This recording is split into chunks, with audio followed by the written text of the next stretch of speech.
Assalamualaikum warahmatullahi wabarakatuh. Waalaikumsalam warahmatullahi wabarakatuh. Waalaikumsalam. Selamat pagi Bapak ucapkan kepada seluruh peserta didik. Kembali kita dapat berjumpa pada hari ini pada pembelajaran daring untuk mata pelajaran ekonomi bersama Bapak Febrinaldi SE. Mudah-mudahan pembelajaran kita pada hari ini bisa berjalan dengan baik tanpa ada kendala apapun dan kita bisa menerima ilmu dengan baik nantinya. Oke, sebelum kita mulai, Bapak minta kepada Deden untuk memimpin doa. Silakan Deden. Untuk semuanya sebelum belajar marilah kita berdoa. Berdoa mulai. Bismillah.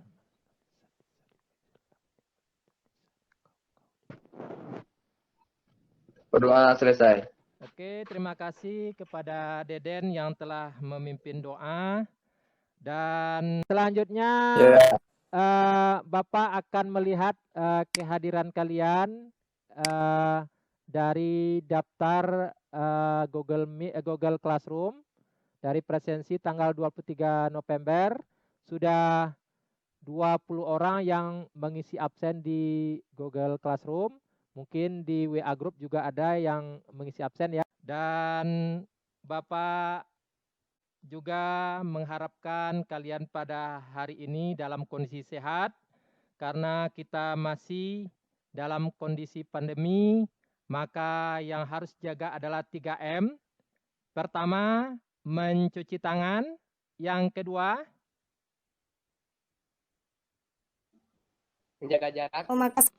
menjaga jarak, dan yang ketiga memakai masker ya. Nah, itu yang perlu kita perhatikan bersama ya. Dan kita tentu sangat bersyukur kepada Allah Subhanahu wa taala karena dengan nikmat yang banyak ini, dengan kesehatan yang diberikan kepada kita, kita masih bisa melakukan aktivitas belajar, masih bisa kita melakukan aktivitas lainnya. Mudah-mudahan apa yang kita kerjakan pada hari ini bernilai ibadah hendaknya di sisi Allah Subhanahu wa taala.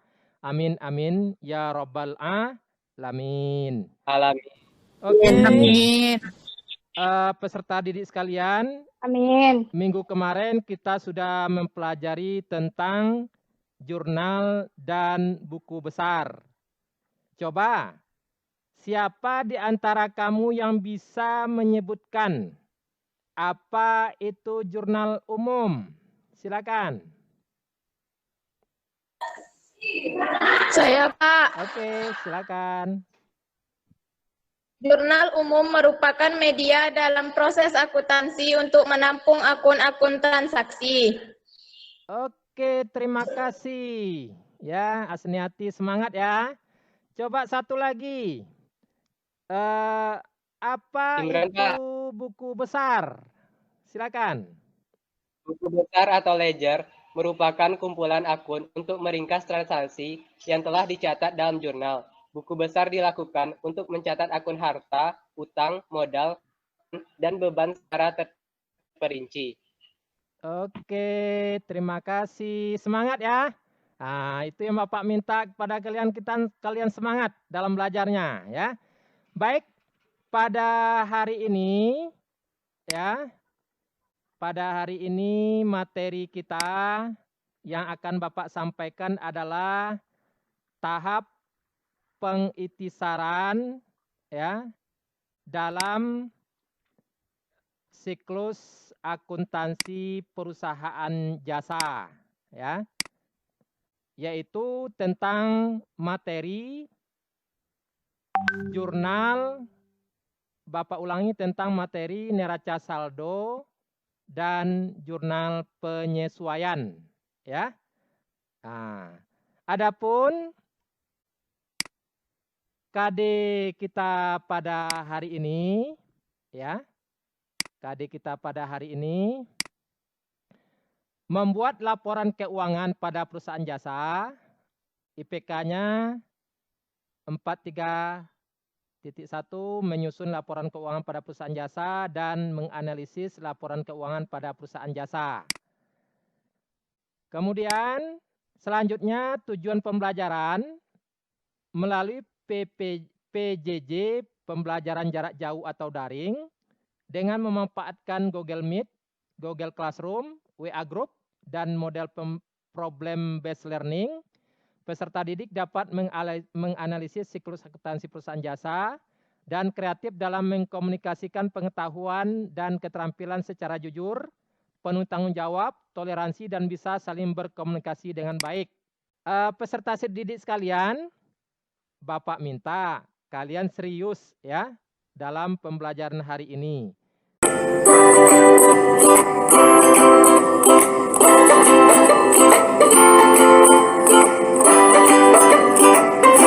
Kita mulai.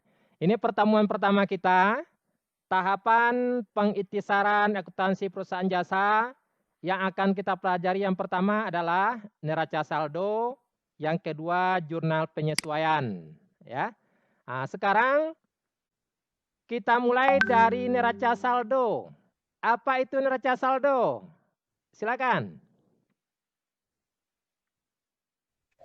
Neraca yang membuat saldo dari akun-akun yang terdapat dalam buku Saldo besar. merupakan daftar yang melihat seluruh saldo dari akun dalam buku besar.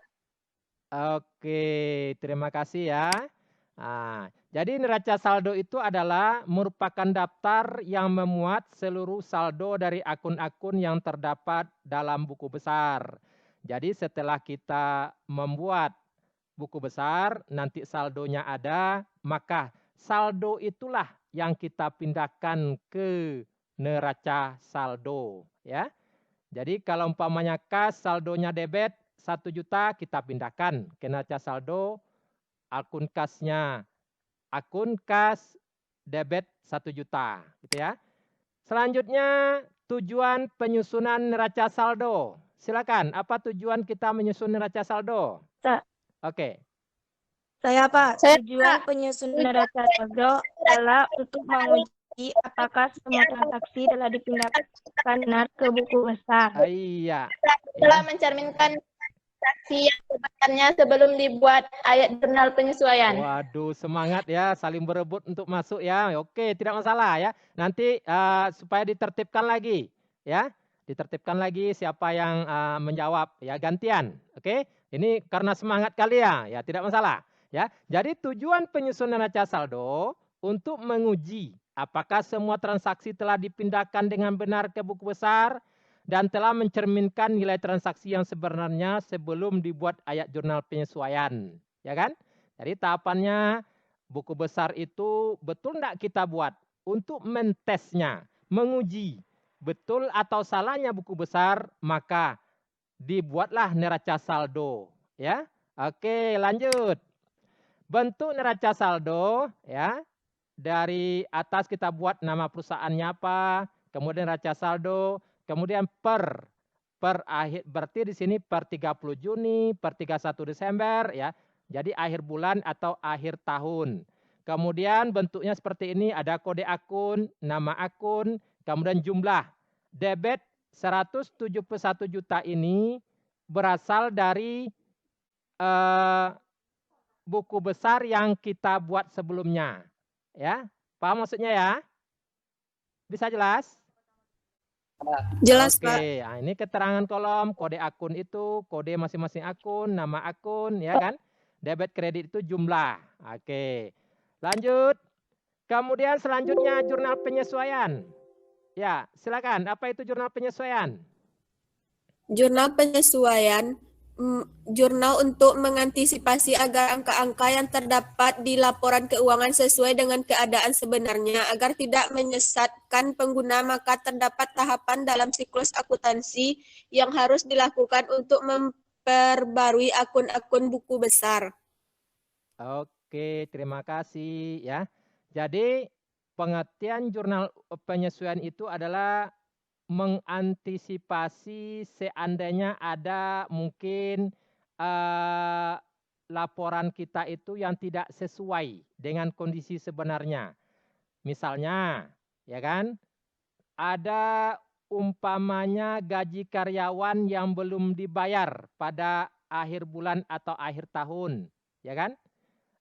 Jadi kita sesuaikan, ya, kita sesuaikan dulu. Ternyata ada gaji karyawan yang belum dibayar, ya, beban gaji karyawan, ya, utang bagi kita. Maka kita munculkan pada akhir tahun. Atau barangkali ada pendapatan yang belum kita akui sebagai pendapatan kita, ya kan? Umpamanya kita menerima sewa gedung untuk 2 tahun. Kemudian kita tulis penyesuaiannya, ya kan? Berapa bulan dari 2 tahun itu yang bisa kita akui sebagai pendapatan kita. Nah, ini contoh-contohnya ya. Jadi perlu kita buatkan jurnal penyesuaian. Oke. Kemudian fungsi jurnal penyesuaian. Silakan. Fungsi jurnal penyesuaian adalah untuk memperbarui buku besar sehingga neraca saldo akan menampilkan jumlah sebenarnya dari aset, kewajiban, pendapatan, dan beban. Oke, jadi fungsi jurnal penyesuaian itu kita akan memperbaiki, ya kan, mengkoreksi dari buku besar ke neraca saldo, kemudian kita perbaiki angkanya itu di jurnal penyesuaian. Baik itu aset, kewajiban, ekuitas, pendapatan, dan beban perusahaan. Oke, sampai di situ bisa mengerti? Ngerti, Pak. Semangat ya. Oke, lanjut. Nah, ini lagi. Perhatikan baik-baik yang Bapak tampilkan ya. Ketiga, akun-akun yang perlu disesuaikan pada akhir prode. Apa saja akun yang perlu disesuaikan pada akhir prode? Silakan. Beban Oke, A, beban dibayar di muka. Lanjut. pendapatan diterima di muka. Oke. Piutang pendapatan. Yang ketiga.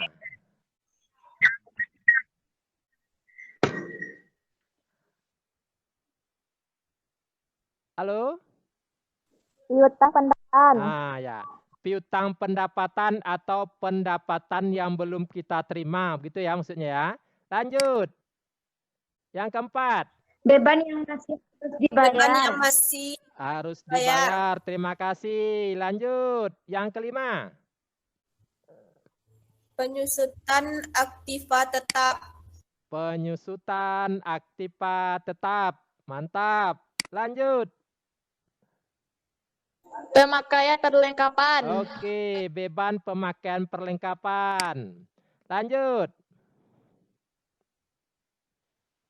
Penghapusan piutang. Penghapusan piutang, mantap ya. Untuk penjelasannya, Bapak sudah mengirimkan modul kepada kalian ya untuk materi ini ya. Berarti kalian sudah membacanya ya kan? Betul? Betul. Ya. Untuk memahami pengertian ini silakan lihat modul. Oke. Lanjut. Yang pertama, beban dibayar di muka. Apakah beban dibayar di muka itu?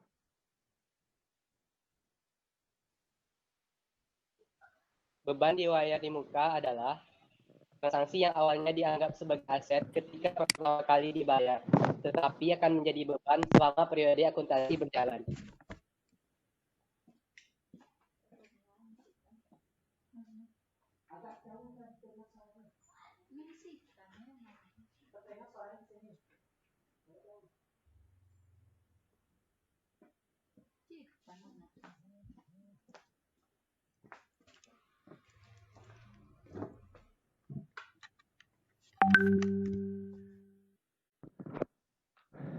Oke, contohnya adalah penerimaan sewa gedung di muka secara tunai, ya kan?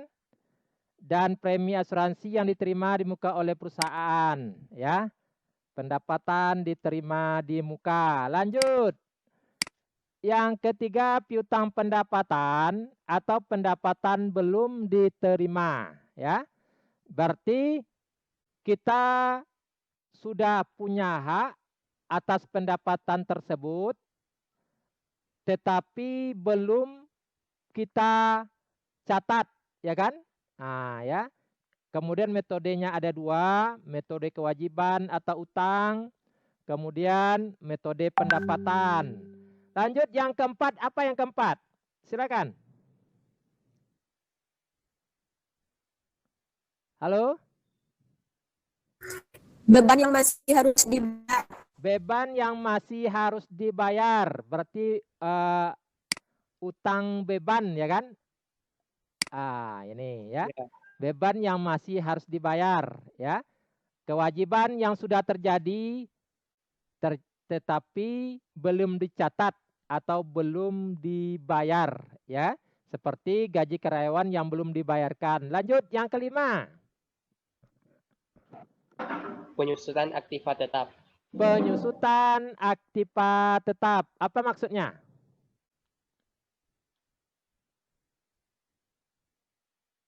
Halo?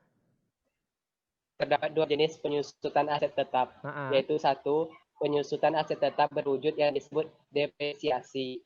Dua, penyusutan aset tidak berwujud yang disebut amortisasi. Oke ya. Jadi penyusutan itu disebut juga dengan depresiasi atau juga di bahasa akuntansinya amortisasi ya. Oke. Lanjut yang ke 6. Silakan yang ke-6. Beban pemakaian perlengkapan. Beban pemakaian perlengkapan. Apa maksudnya? Beban pemakaian perlengkapan. Apa maksudnya? Nilai akun perlengkapan dalam neraca saldo pada asal dan akhir tahun biasanya berbeda karena ada pemakaian perlengkapan yang tidak dicatat selama periode akuntansi berjalan. Oleh karena itu dibuat jurnal penyusunan untuk menunjukkan saldo akun perlengkapan yang sebenarnya pada laporan neraca akhir tahun. Oke, jadi kalau kita umpamanya ya membeli perlengkapan ya kan harganya 1 juta, kemudian dalam berjalannya waktu kita akan memakai perlengkapan itu ya kan, perlengkapan kantor seperti pena, buku ya kan, alat-alat tulis semua itu kan perlengkapan kantor kita. Berjalannya waktu benda yang 1 juta tadi pasti ada yang terpakai oleh kita ya kan. Umpamanya terpakai barang itu ditotalkan 600.000 umpamanya. Tadinya 1 juta. Jadi berapa tinggal lagi?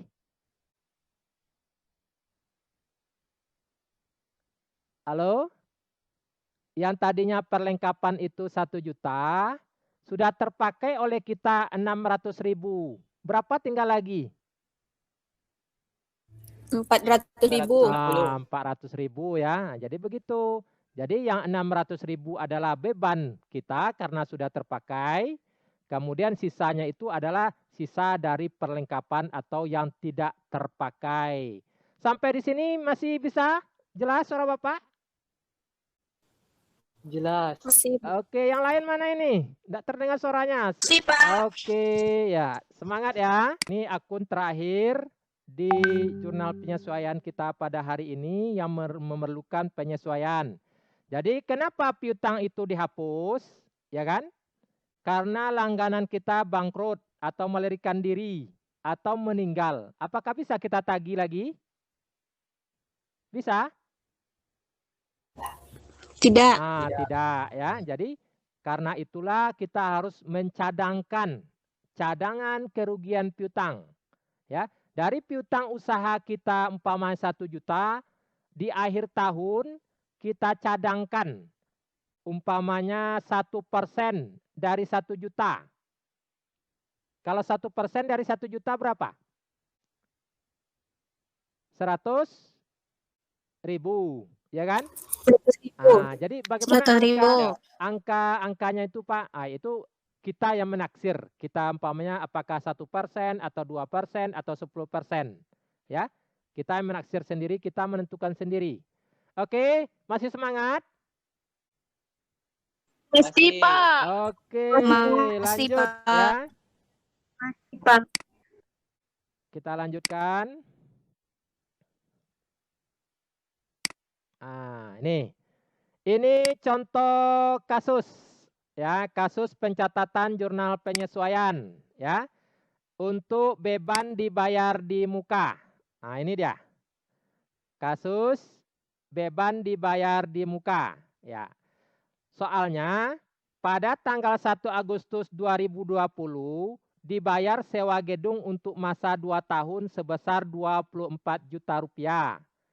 Maka jurnal penyesuaian 31 Desember 2020 jika saat pembayaran tanggal 1 Agustus menggunakan metode aset atau harta dan metode beban adalah, ya kan? Bagaimana cara penyelesaiannya? Nah, ini dia. Yang pertama, tentukan sewa per bulan dulu. Ini pertama ya. Tentukan sewa per bulan dahulu. Berapa per bulannya sewa dari 24 juta ini?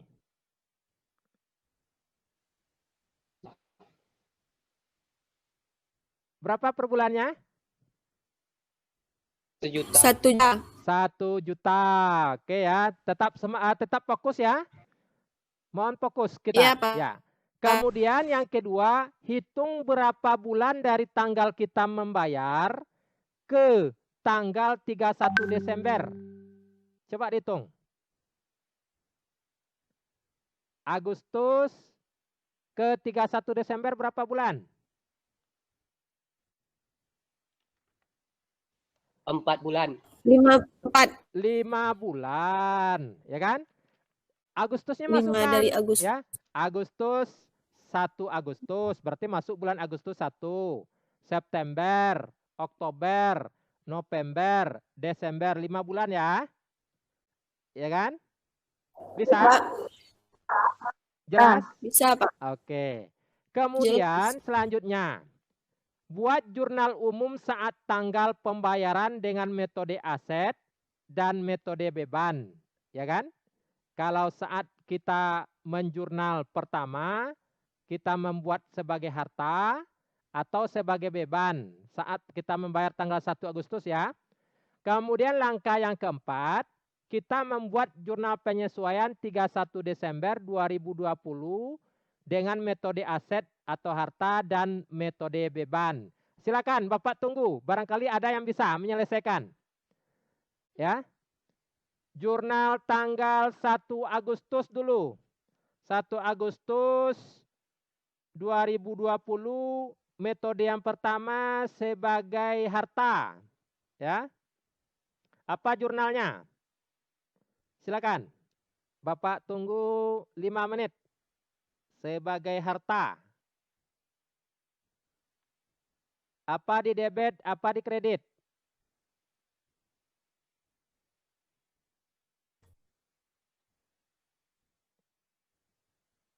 Halo?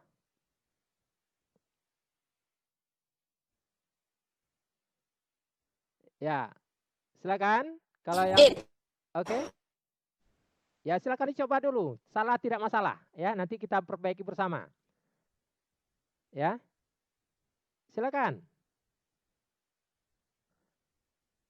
Tanggal 1 Agustus ya, jurnal umumnya untuk metode harta dulu. Apa debit, apa kreditnya? Ya, siapa ini? Halo? Debit sewa dibayar di muka. Tunggu. Siapa Kredit. ini? Ya, satu-satu. Yang Imran, Pak. yang debitnya apa, kreditnya? Imran, ya. Debitnya apa? Sewa dibayar di muka. Sebagai harta ya, sewa dibayar di muka. Oke, debit. Sebesar 24 juta ya. Kemudian kreditnya? Kas. Kas. Mantap. Ini dia yang belajar ya. Jadi untuk tanggal 1 Agustus 2020 ya, metode harta. Kita buat jurnal umum saat pencatatan pertama kita membayar sewa dibayar di muka debit 24 juta, kemudian kas di kredit 24 juta. Oke ya? Bisa? Bisa, Pak. Oke, lanjut. Yang metode beban lagi, tanggal 1 Agustus. Untuk metode beban, apa debitnya? Apa debitnya? Silakan. Kas. Halo? Debitnya. Debit dulu. Apa akun di debit saat kita membayar dengan metode beban? Beban sewa gedung. Apa maksudnya ya? Beban sewa gedung debit 24 juta. Kemudian kreditnya? Kita membayar. Kas, Pak. Kas. Jelas ya?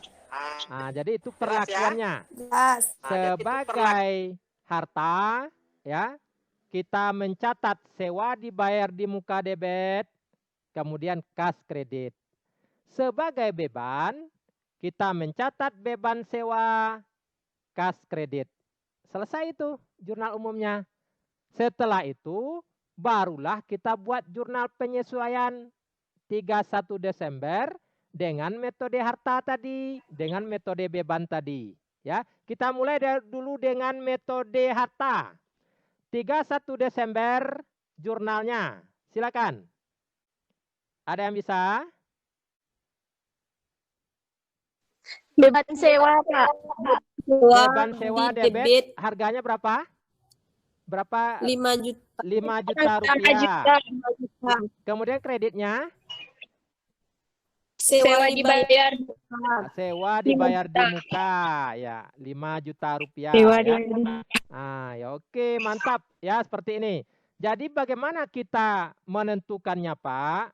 Kita tengok di tanggal 1 Agustus tadi, sewa dibayar di muka itu debit, saat penyesuaian kita kreditkan dia. Ya. Kemudian apa pasangannya? Yaitu beban sewa. Begitu caranya ya menganalisisnya ya. Selanjutnya angkanya bagaimana cara menentukannya? Kenapa 5 juta? Halo? Kenapa 5 juta angkanya? Karena dari bulan Agustus ke Desember 5 bulan. Oke, dikalikan 1 juta. Oke, itu ya. Jadi yang 5 bulan kita sudah tinggal di situ, ya.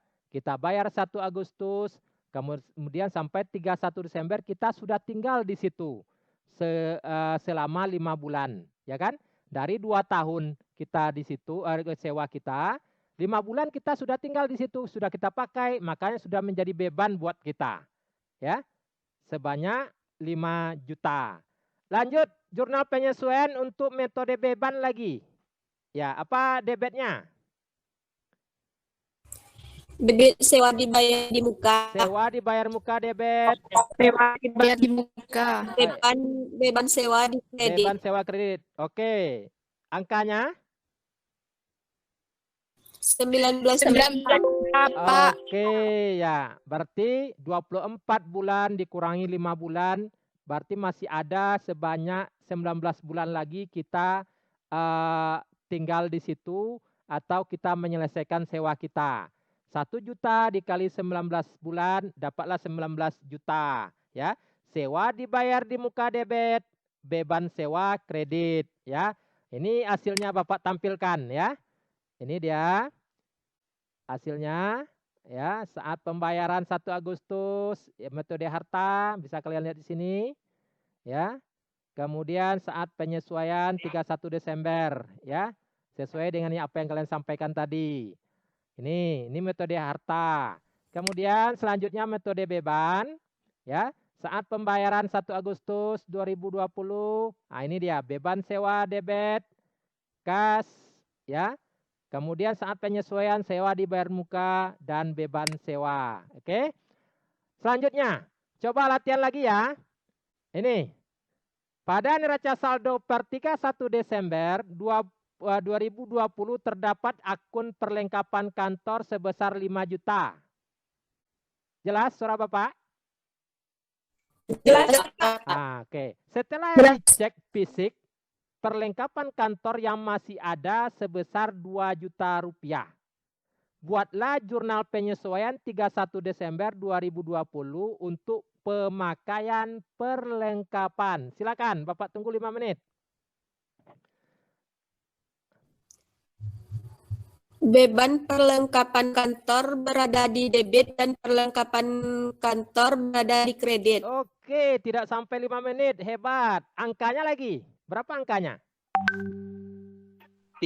Beban perlengkapan kantor di debit berada senilai 3 juta. Oke.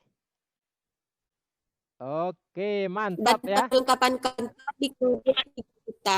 Oke, ini dia baru paham ya. Jadi seperti itu. Dari mana dapat angka 3 juta? 5 juta dikurangkan 2 juta. Kenapa? 2 juta. Karena 2 juta lagi tinggal perlengkapan kita itu. Setelah kita hitung ternyata yang tinggal lagi perlengkapan kantor itu 2 juta. Berarti yang 3 juta sudah terpakai. Inilah yang menjadi beban buat kita. Ya kan?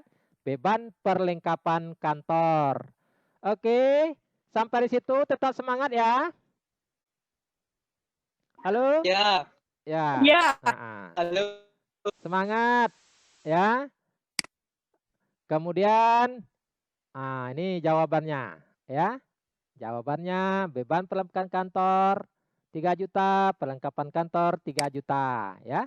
Ada mungkin yang perlu ditanyakan? Silakan. Dari materi kita hari ini. Ya, silakan. Siapa yang bertanya? Imran, Pak. Ya. Silakan. Izin, Pak. Ya. Apakah masih ada jurnal penyesuaian lain, Pak? Oke, apakah masih ada akun yang memerlukan jurnal penyesuaian gitu? Halo? Iya, Pak. Ya. Jadi untuk perusahaan jasa hanya 7 jurnal penyesuaian yang kita pelajari. Tetapi saat kita nanti belajar perusahaan dagang, maka ditambah satu lagi. Namanya akun untuk jurnal penyesuaian persediaan barang dagang. Nanti ya di semester depan kita pelajari. Gitu ya? Paham? Halo? Mbak. Paham ya? Oke.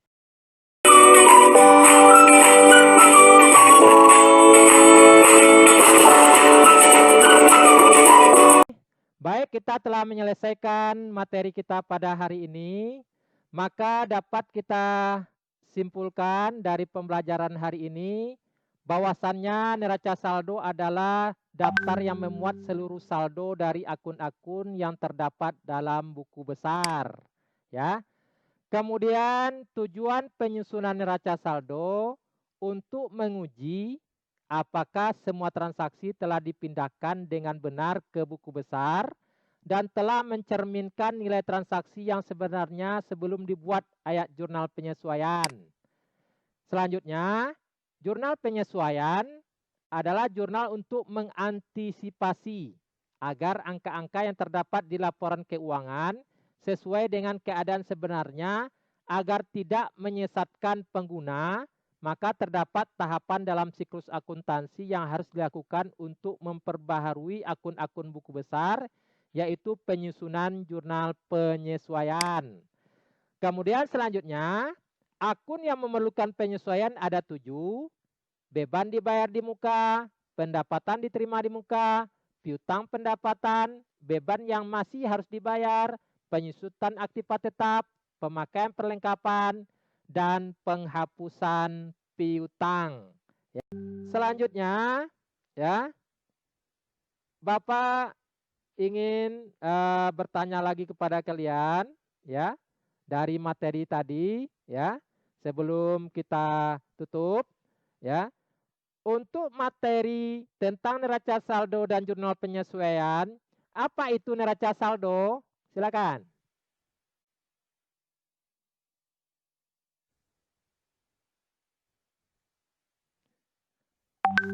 Apa itu neraca saldo? Ya saldo. Membuat seluruh saldo dari akun-akun yang terdapat dalam besar. Oke, terima kasih ya. Kemudian ada tugas ya. Tugas di LKPD nanti Bapak share di Google Classroom. Oke ya. Kemudian dikerjakan dan juga ya tolong dikumpulkan sesuai dengan waktunya. Kemudian selanjutnya untuk pertemuan minggu depan ya kita akan belajar tentang kertas kerja ya. Nah, jadi terima kasih dan semoga bermanfaat ya. Kemudian ingat 3M, mencuci tangan, menjaga jarak dan memakai masker.